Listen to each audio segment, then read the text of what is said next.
Para sahabat, pada tahun 2001, berarti 22 tahun yang lalu, saya pernah mengikuti short course selama 1 bulan di Filipina, belajar tentang manajemen program pembangunan. Jadi waktu itu kami itu memperoleh pelajaran dan teknikal bagaimana merancang program dengan log frame, kerangka logis, input, proses, output gitu ya. Ada pohon masalah, pohon tujuan, lalu membuat proposal dan sebagainya, dan memang pada waktu itu berguna bagi aktivitas itu untuk merancang program baik di kampus maupun di NGO gitu. Tapi lama-kelamaan saya itu menertawakan terhadap apa yang saya lalui ya. Dan tentu untuk bisa tertawa itu kan karena punya pengalaman. Itu sejarah, perjalanan sejarah kita ya. Agar sejarah itu tidak terulang sebagai kebodohan dan lelucon, maka saya tertawa. Saya refleksi, tertawa itu refleksi.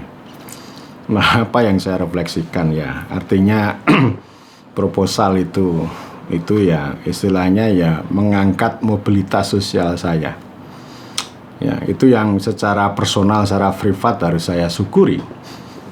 Tetapi saya ingin mengatakan secara kritis bahwa ya kelompok penerima manfaat itu yaitu tidak sebanding ya. Mobilitas sosialnya ya tidak seperti yang saya alami gitu ya.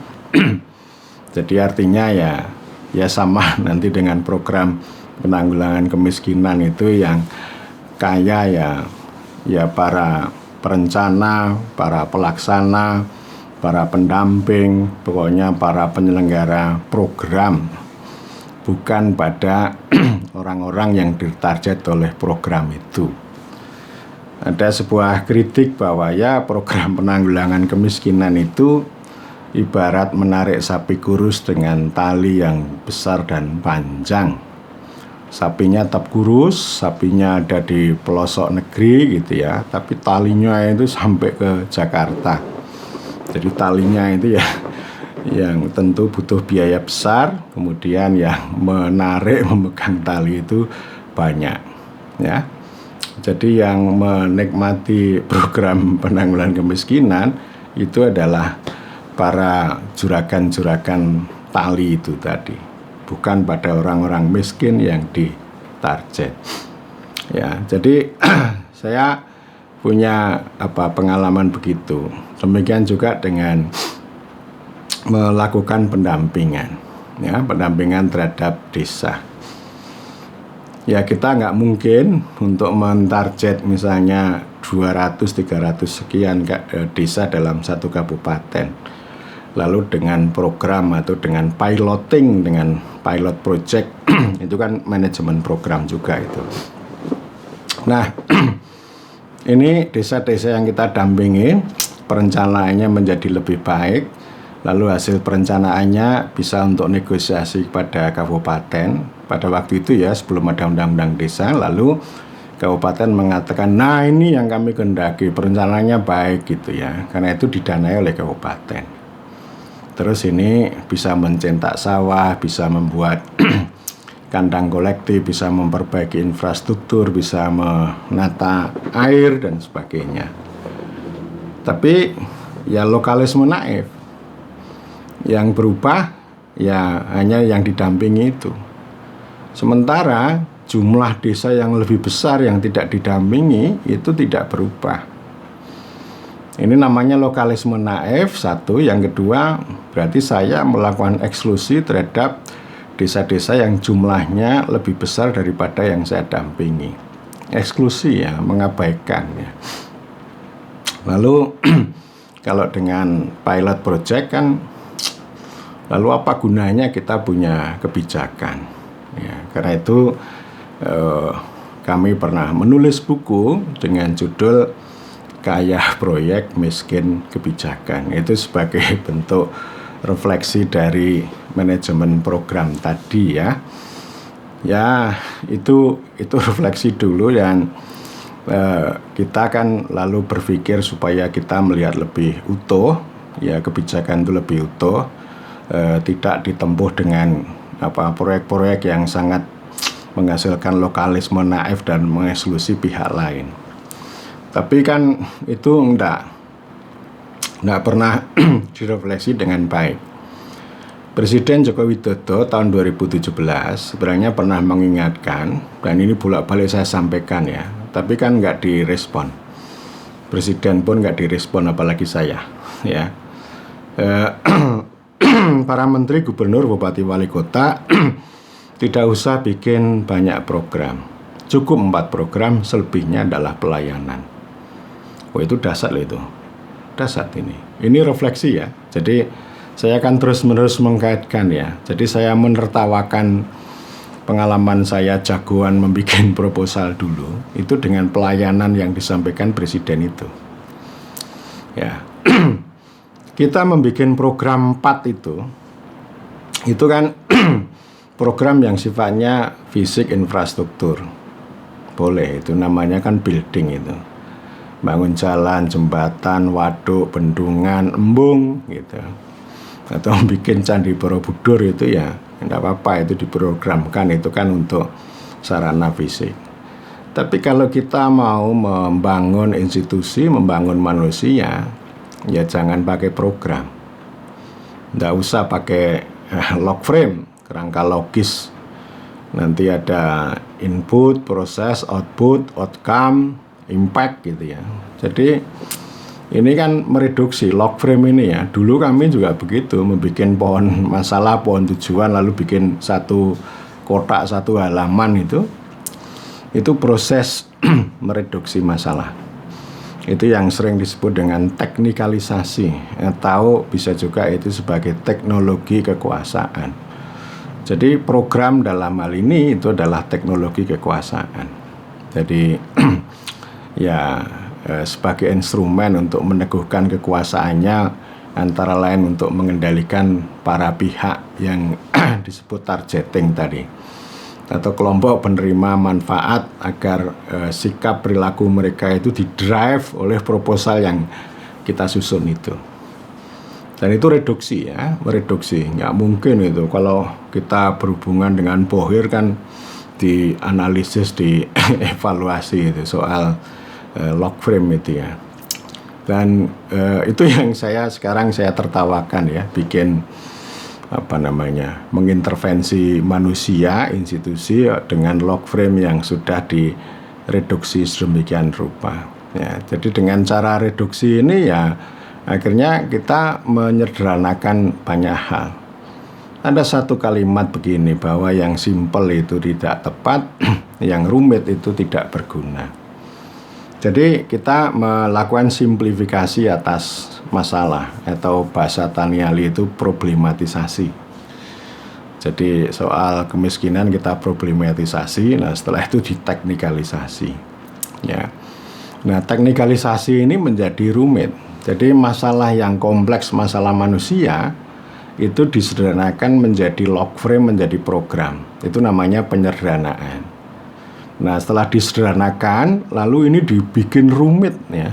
Jadi dibikin rumit, nanti sibuk kita ngomong tentang indikator, tentang metode, data, angka, tools, perangkat gitu ya. Jadi ini luar biasa kalau kita ngomong program, maka orang itu wasis atau fasih berbicara tentang tools itu ya. Dan dunia LSM itu sampai sekarang itu terjebak dengan kata tools itu.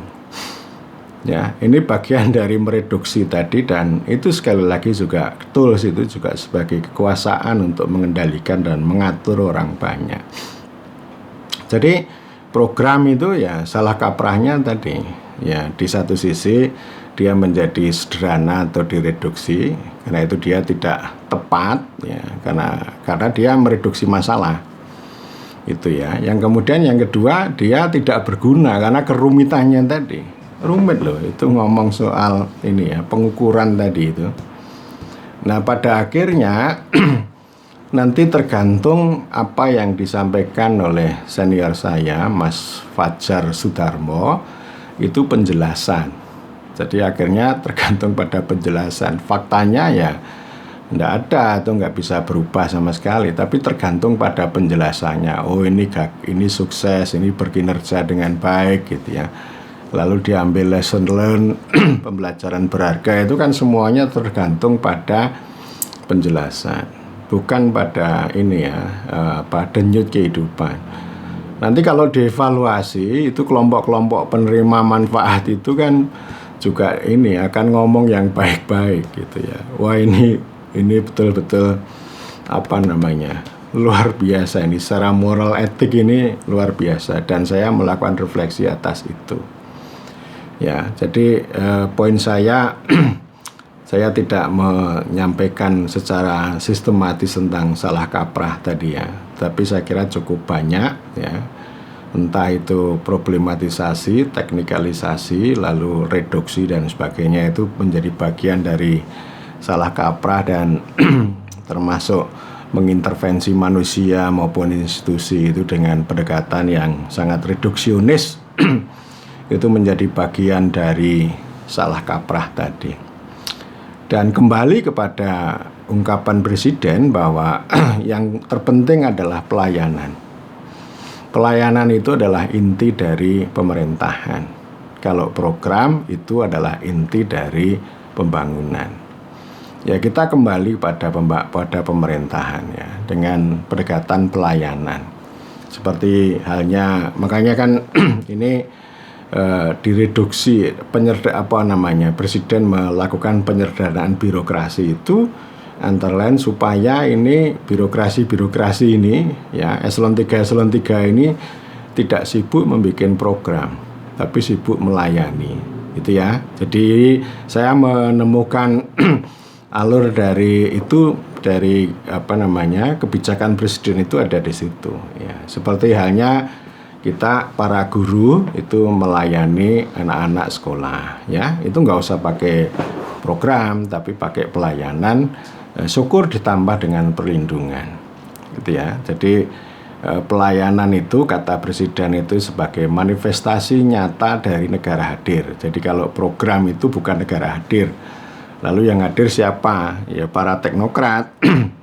Kalau negara hadir itu ya 2 poin, pelayanan dan perlindungan, dan itu adalah solusi pemerintahan dalam arti yang sebenarnya ya. Jadi saya kira cukup ini salah kaprah manajemen program. Dan sekali lagi juga saya dulu pernah mengajar mata kuliah manajemen program ya, karena dulu kami punya keyakinan bahwa manajemen program itu untuk mengkonkretkan dari gagasan yang abstrak dengan kebijakan yang belum konkret, itu dikonkretkan ya. Bagaimana misalnya mendayagunakan ekonomi, meningkatkan aset potensi lokal, bagaimana meningkatkan kemampuan pemerintah desa dan sebagainya, itu perlu manajemen program ya. Padahal nggak harus begitu. Untuk memampukan itu ya intinya nggak harus pakai program kok. Dulu Mas Bito Wikantoso itu juga mengatakan ya, untuk membuat pendamping yang hebat, yang mampu itu nggak harus pakai program pelatihan itu ya. Tetapi dengan pendekatan pembelajaran dan gerakan, membaca buku, diskusi, bergulat di lapangan itu ya. Sama dengan empowerment itu juga begitu nanti. Jadi desa-desa juga penting untuk dengan pendekatan pembelajaran, pelayanan, edukasi, dan pemerintah ini juga penting untuk bukan bikin program SDGs desa misalnya yang syarat dengan ketidakmutuan gitu, termasuk pendataan, tapi yang terpenting adalah mendidik dan melayani ya. Jadi pendekatan belajar itu jauh lebih penting daripada pendekatan program. Dari belajar itu ya termasuk melakukan refleksi secara kritis atas sejarah yang dilalui dari waktu ke waktu. Ya, saya kira begitu.